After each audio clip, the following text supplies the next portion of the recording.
Primary শেষ করে যখন হাই স্কুলে পা দিয়েছি, তখন স্বপ্ন বলতে কিছুই না থাকলেও ভালো লাগাটা ছিল অনেক। সবসময় দুষ্টুমি নিয়ে ব্যস্ত থাকতাম। বন্ধুগুলোও পেয়েছিলাম আমার মতনই। সারাটা সময় কাটাতাম মেয়েদের পিছনে ঘুরে। ক্লাসের মেয়েদের সাথে সবসময় ঝগড়া লেগেই থাকলেও সিনিয়র মেয়েদের প্রতি ভালো লাগাটা ছিল অন্যরকম। আমি ছোটবেলা থেকেই গান গাইতে খুব পছন্দ করতাম, তাই গান গাওয়াও হতো বেশি। প্রাইমারি থেকে গান গাওয়া নিয়ে খুব নামডাক ছিল আমার।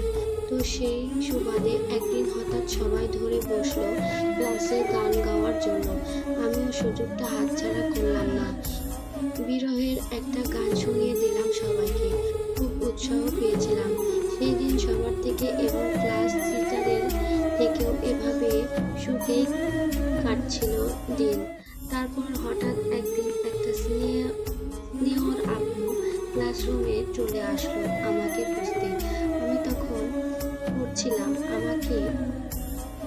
কাছে এসে আমাকে কাছে নিয়ে বলল, দাঁড়িয়েছিলেন আপুটা। আর একটা কথা বলেই নেই, স্নেহর আপুটা আমার ক্রাশ ছিল। তাই আমাকে খুঁজতে আসাতে এবং আমার সামনে দাঁড়াতে দেখে কিছুটা শক খেয়েছিলাম। তারপর আপুটার কথা শুনে আরো শক খেলাম। আপুটা বলা প্রথম কথাই ছিল, এই ছেলে, তুমি কি তিশাকে ভালোবাসো? ক্রাশ আপু, কি বলছেন এসব? আমি তাকে ভালোবাসতে যাব কেন? আমি তো বলেছে তোমাকে ভালোবেসে, আরো বলেছে তোমরা দুজন নাকি একে অপরকে ভালোবাসো। ক্রাশ।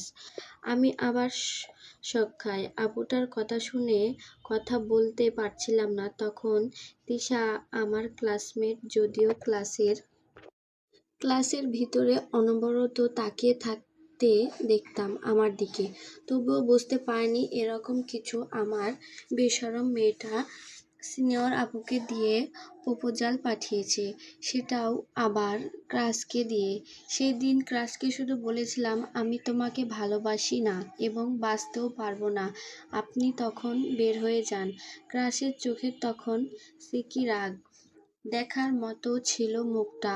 আর কিছু না বলে বেরিয়ে গিয়েছিল। তারপর দিন স্কুলে গিয়েছিলাম।